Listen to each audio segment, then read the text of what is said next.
Hello students, welcome in biology classes. Biology friends में आप सभी का स्वागत है। हम सभी ने पिछले वीडियो सेगमेंट में इस चैप्टर की शुरुआत की थी और हम लोगों ने मॉर्फोलॉजी या फ्लावरिंग प्लांट यानी पुष्पी पादपों की आकारिकी का लेक्चर 1 पढ़ा था, जिसमें हम सभी ने रूट्स के बारे में यानी जड़ की आकारिकी या मॉर्फोलॉजी या रूट्स की शुरुआत की थी। फर्स्ट लेक्चर में मैंने आपको ये बताया था कि रूट्स का जर्नल फीचर क्या होता है और रूट सिस्टम दो अलग अलग प्रकार का होता है। उसके बारे में हमने टैप रूट सिस्टम और एडवेंटिशियस रूट सिस्टम के बारे में डिस्कस किया था। आज का वीडियो सेगमेंट सबसे पहले हम इस लेक्चर 2 में इस चैप्टर में स्ट्रक्चर्स ऑफ प्राइमरी रूट्स यानी प्राथमिक जड़ की संरचना के बारे में डिस्कस करेंगे। देन इसी लेक्चर में हम फंक्शन ऑफ रूट्स के बारे में डिस्कस करेंगे, जो हम अलग अलग भागों में बांटकर पढ़ेंगे। तो आइए हम शुरू करते हैं। सबसे पहले स्ट्रक्चर्स ऑफ प्राइमरी रूट्स यानी जड़ की प्राथमिक संरचना कैसे होती है। अगर हम किसी एक जड़ की प्राथमिक संरचना की तरफ जाए, सीधा रूट्स देखें, रूट्स में मुख्य रूप से 3 भाग होते हैं। मैंने आपको क्लियर किया है पहले लेक्चर में कि जड़ की संरचना में प्राइमरी रूट्स, सेकेंडरी रूट्स और टर्सरी रूट्स होता है, और यह केवल हमें टैप रूट सिस्टम में देखने को मिलता है, यानी हम इसको केवल टैप रूट सिस्टम में देख सकते हैं। जबकि एडवेंटिशियस रूट सिस्टम में सेकेंडरी और टर्सरी रूट जैसी संरचना नहीं पाई जाती है। तो पहले इसको समझने का प्रयास करिएगा। हम अगर डाइकाट प्लांट जैसे मस्टर्ड, मैंगो, हिबिस्कस इन सब की बात करें, जैसे आम की, गुड़हल की, या फिर हम अन्य प्लांट्स डाइकाट की बात करें, तो उनमें टैप रूट सिस्टम पाया जाता है और उसमें से पाई जाने वाली प्राथमिक जड़ की संरचना को हम समझने जा रहे हैं। यानी आपको क्या समझाने में जा रहा हूं, ये बात क्लियर होनी चाहिए। तो सबसे पहले हम ये जान लेते हैं कि एक टैप रूट सिस्टम में मुख्य रूप से 4 भाग पाए जाते हैं।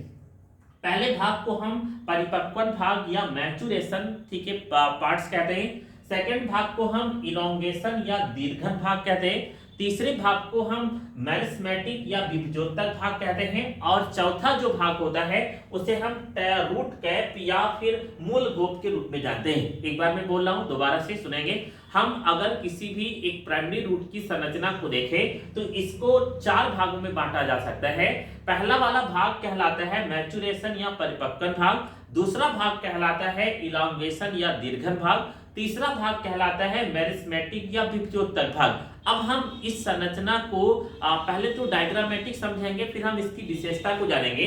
अगर हम इसकी संरचना को देखें तो सबसे पहले यहां से यहां तक का हिस्सा यानी this is the complete structure, यहां से यहां तक का हिस्सा रीजन ऑफ मैचुरेशन प्लेस कहलाता है, यानी यह परिपक्वन भाग होता है। इस भाग में कुछ विशेषताएं होती हैं। पहली विशेषता, इस भाग में जितनी भी सेल प्रेजेंट होती हैं वो परमानेंट सेल यानी अस्थायी कोशिकाएं होती हैं। बहुत ध्यान से इन पॉइंटों को समझेंगे, सुनेंगे, क्योंकि मोस्ट इंपोर्टेंट है। और इनमें जितनी सेल्स होती हैं वो एपिडर्मल सेल्स होती हैं, यानी जिनमें एपिडर्मल रीजन पर मैक्सिमम सेल एपिडर्मिस वाली प्रेजेंट होती हैं।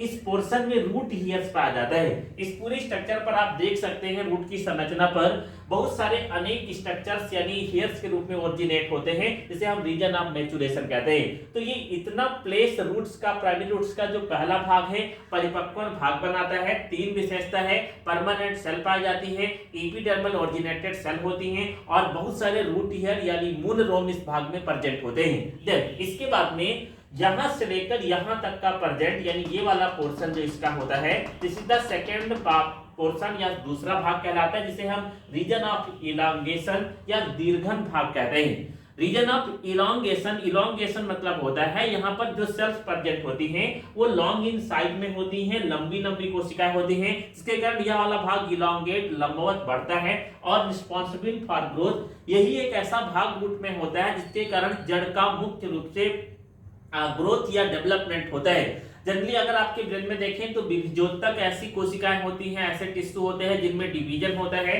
परंतु इन कोशिका के विभाजन से मुख्य रूप से रिस्पॉन्सिबल होती हैं कोशिकाएं साइज की, यानी रूट्स की साइज को इंक्रीज करने में इनकी अमाउंट्स की, यानी अगर कोई भी रूट्स का संरचना बढ़ रही है तो उसका कारण इलांगेशन प्लेस होता है। यानी this place is the second place, this is known as the region of elongation, and this place is also work for the responsible for the elongation of the roots, यानी ये roots की elongation में सहायता करता है। Then इसके बाद में अगर हम देखें तो तीसरा भाग पाया जाता है this place is known as the region of meristematic activity. इस प्लेस पर, इस वाले पोर्शन पर अगर हम देखें ना, मैं डॉट डॉट कर रहा हूं, इस पोर्शन पर मेरिस्मेटिक टिश्यू विभेदोतक पाए जाते हैं। ये टिश्यू विशेष प्रकार की कोशिकाओं से बने होते हैं। इनकी क्या विशेषता होती है? पहली बात, यहाँ पर वैक्यूल सबसेंट होते हैं, यानी इन कोशिकाओं के अंदर वैक्यूल्स या रिक्तिकाएं नहीं पाई जाती हैं। ये बात बहुत ध्यान से सुनेंगे। दूसरा, इनमें जो साइटोप्लाज्म होता है वह डेंस होता है, कोशिका द्रव अत्यंत डेंस संघनित होता है। तीसरा, इनमें जो सेल वॉल होती है वह प्राइमरी प्रकार की होती है, सेकेंडरी प्रकार की सेल वॉल एब्सेंट होती है। और एक विशेष स्ट्रक्चर यहाँ पर प्रेजेंट होता है। इनकी कोशिकाओं में प्लाज्मोडिस्मेटल कनेक्शन, यानी एक कोशिका दूसरी कोशिका के द्वारा एक विशिष्ट संरचना से कनेक्ट होती है, इसे हम प्लाज्मोडिस्मेटा कहते हैं। प्लाज्मोडिस्मेटा पाया जाता है। एक बार मैं तीनों को रिवाइज करता हूं। जड़ की संरचना ऊपरी भाग में यहां तक अगर हम देखें तो रीजन ऑफ मैच्योरेशन में बटी होती है।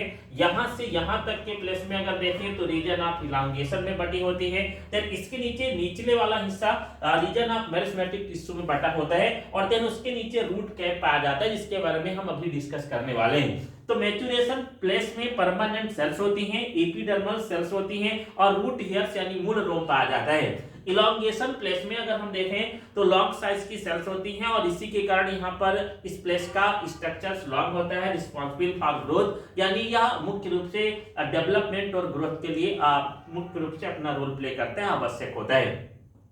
मेरिस्मेटिक रीजन्स में मेरिस्मेटिक टिश्यू पाए जाते हैं, जिनकी सेल में कुछ विशेषता होती है। वैक्यूल्स नहीं पाया जाता है, साइटोप्लाज्म डेंस होता है, जिनमें सेल वॉल प्राइमरी प्रकार का होता है और इनके अंदर सारी सेलुलर पार्ट्स में प्लाज्मोडिस्मेटल कनेक्शन यानी प्लाज्मोडिस्मेटा प्रेजेंट होता है। लास्ट पोर्शन में एक विशेष संरचना पाई जाती है जो लोअर पोर्शन में इस पूरी प्राइमरी रूट को कवर करके रखती है। कैप लाइक स्ट्रक्चर होता है, जिसे हम रूट कैप कहते हैं। रूट कैप का मुख्य कार्य जड़ में प्राइमरी रूट्स या टोटल रूट्स की संरचना को संरक्षित करना होता है, जो बाहर स्ट्रक्चर्स के रूप में प्रोटेक्ट करने का कार्य करता है। फर्स्ट पोर्शन पर जो फर्स्ट पोर्शन आपका होगा, जिसे हम रीजन ऑफ मैच्योरेशन प्लेस कहते हैं, इस भाग में बहुत सारे रूट हेयर्स प्रेजेंट होते हैं और रूट हेयर्स मुख्य रूप से किसी भी वाटर्स यानी सॉइल पार्टिकल्स के बीच में से कैपिलरी वाटर या केशिका जल को अवशोषित करने में सहायक होते हैं। तो एक बार मैं कंप्लीट डायग्राम समझा देता हूँ। प्राइमरी जड़ की संरचना को 4 भागों में बांटा जा सकता है। पहला भाग रीजन ऑफ मैच्योरेशन परिपक्वन भाग कहलाता है, जहां पर सेल और रूट हेयर्स पाए जाते हैं। सेल की विशेषता यह है कि परमानेंट सेल होती है और एपिडर्मल ओरिजिन होता है। दूसरा भाग जो होता है यहां से यहां तक का, इसे हम दीर्घन प्रदेश कहते हैं, जहां पर लॉन्ग डेंस सेल्स पाई जाती हैं और ये ग्रोथ के लिए रिस्पांसिबल होती है, यानी इसी कोशिकाओं का आकार बढ़ता है तो फिर रूट्स की संरचना भी वृद्धि करती है।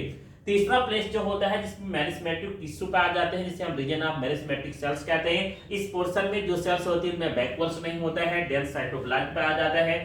इसके अलावा सेल वॉल प्राइमरी प्रकार की होती है और प्लाज्मोडिस्मेटल कनेक्शन होता है। चौथा भाग रूट कैप प्रेजेंट होता है, मूल गोप जिसे कहते हैं। ये कैप के रूप में रूट्स को प्रोटेक्ट करने का कार्य करते हैं। तो this is the structure of primary roots. ये आपको अच्छे से समझ में आ गया होगा। देन इसके बाद में हम सभी लोग इसी लेक्चर में मुख्य रूप से फंक्शन ऑफ रूट के बारे में जानेंगे कि जड़ का कार्य क्या होता है। लेकिन जड़ का जो कार्य है ये 2 भागों में बांटा जा सकता है।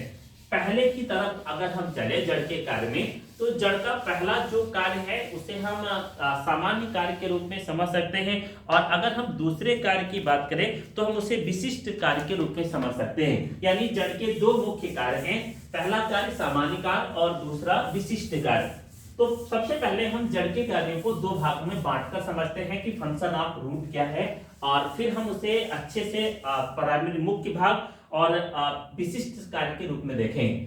जड़ का कार्य, अगर हम कार्य की बात करें तो सबसे पहला जो सामान्य कार्य है जनरल फंक्शन, तो हम उसके बारे में समझते हैं। सामान्य कार्य की अगर हम बात करें जनरल फंक्शन के लिए, तो आप जब जनरल फंक्शन में जड़ का पहला कार्य देख सकते हैं, रूट्स जो होती हैं जड़ें, जिनमें से जो मूल रोम होते हैं रूट्स, ये H2O को एब्जॉर्ब करने में, यानी ये H2O के एब्जॉर्प्शन में, जल के अवशोषण में सहायता करते हैं।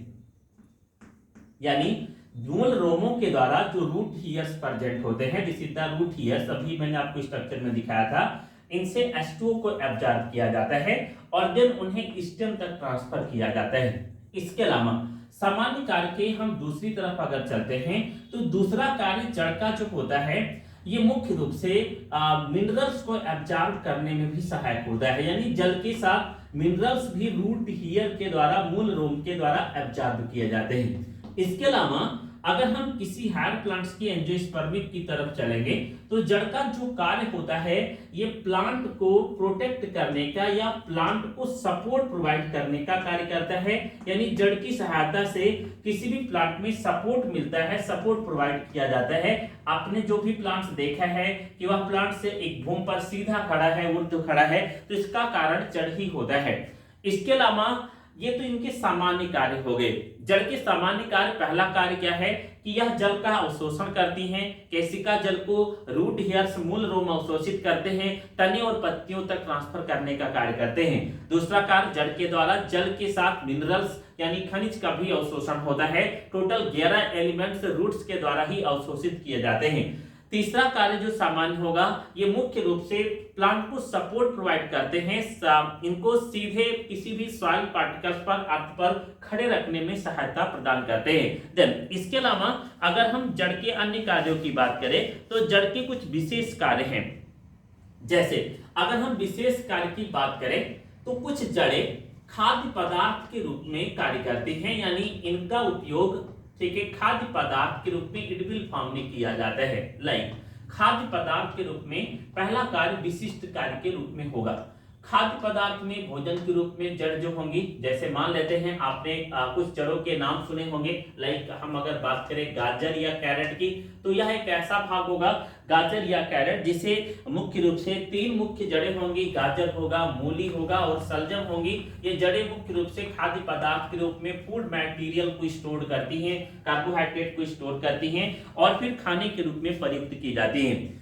कुछ प्लांट्स में जड़ें जो होती हैं वो हरे रंग की होती हैं, यानी हरे रंग के होने का मतलब ये है कि इनमें क्लोरोफिल होता है और क्लोरोफिल होने के कारण ये प्रकाश संश्लेषी होती हैं, यानी इनमें प्रकाश संश्लेषण की क्षमता पाई जाती है।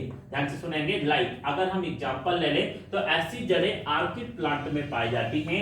आर्किड प्लांट में जो हैंगिंग रूट होती है, लटकने वाली जड़ें, उसमें फोटोसिंथेसिस के लिए क्लोरोफिल पिगमेंट होता है जो ग्रीन कलर का उसे बनाने के लिए उत्तरदायी होता है। कुछ प्लांट्स और भी हैं, मोस्ट इंपोर्टेंट भी है ये पॉइंट। जैसे हम अगर बात करें कुछ मूल की, जिसे हम श्वसन मूल के रूप में, रिस्पिरेटरी रूट्स के रूप में भी जानते हैं, इनका विशिष्ट कार्य होता है। लाइक अगर हम बात करें राइजोफोरा प्लांट की, तो राइजोफोरा प्लांट में ये जड़ें मुख्य रूप से श्वसन के लिए यानी रिस्पिरेशन के लिए रिस्पॉन्सिबल होती हैं। इसके अलावा अगर हम बात करें कुछ प्लांट्स में, जैसे अमरबेल में, अमरबेल प्लांट्स में जो मूल होता है वह अवशोषण के लिए उत्तरदायी होता है, यानी अमरबेल प्लांट में आपने पढ़ा होगा कि हाउस्टोरिया फॉर्म होते हैं और वह हाउस्टोरिया अवशोषण करते हैं, यानी किसी दूसरे प्लांट से खाद्य पदार्थ को या पोषण को अवशोषित करते हैं। कस्कुटा या अमरबेल में ये जड़ें अवशोषण का कार्य करती हैं।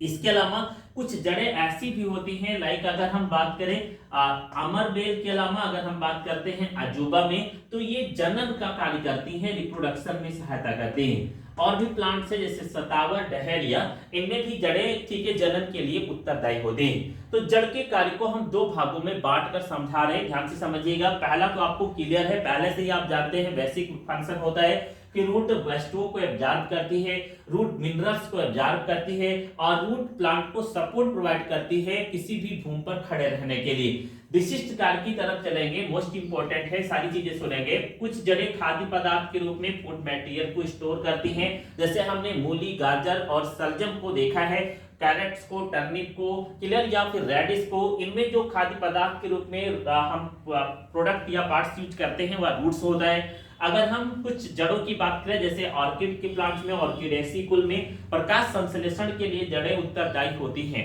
और इनमें ग्रीन पिगमेंट क्लोरोफिल प्रेजेंट होता है। श्वसन मूल यानी हम अगर राइजोफोरा की बात करें तो यहाँ पर ये रिस्पायरेशन में सहायक होती हैं और श्वसन का कार्य करती हैं। अगर हम बात करें कुछ प्लांट्स में जिनमें ये अवशोषण एब्जॉर्प्शन का कार्य करती हैं, जैसे अमरबेल या कस्कुटा के प्लांट में हाउस्टेरिया का फॉर्मेशन होना, और कुछ प्लांट्स जैसे सतावर, डहेलिया, अजूबा, इनमें ये जनन का कार्य करती हैं। तो this is the function of root. Then हम नेक्स्ट वीडियो लेक्चर जड़ के लिए ही पढ़ेंगे, जड़ की आकारकी में लास्ट लेक्चर आपका होगा जिसमें हम एक टॉपिक बिल्कुल अलग करना चाहते हैं और वह मोस्ट इंपोर्टेंट नीट के लिए है। यानी अगला वीडियो सेगमेंट मोस्ट इंपोर्टेंट है जिसमें हम मॉडिफिकेशन ऑफ रूट पर डिस्कस करेंगे, यानी जड़ों का रूपांतरण क्या होता है, किस प्रकार से होता है, एक वीडियो सेगमेंट में प्रोवाइड किया जाएगा। तो this is the second video segment of this chapter. Then third video segment का आप इंतजार करेंगे। आपको अगर वीडियो पसंद आ रहे हैं तो आप कृपया लाइक किया करें, सब्सक्राइब भी किया करें और उसे अधिक से अधिक लोगों तक शेयर किया करें, जिससे आपको अधिक लोगों को बायोलॉजी पहुंचाने में हमें मदद मिल पाए। धन्यवाद।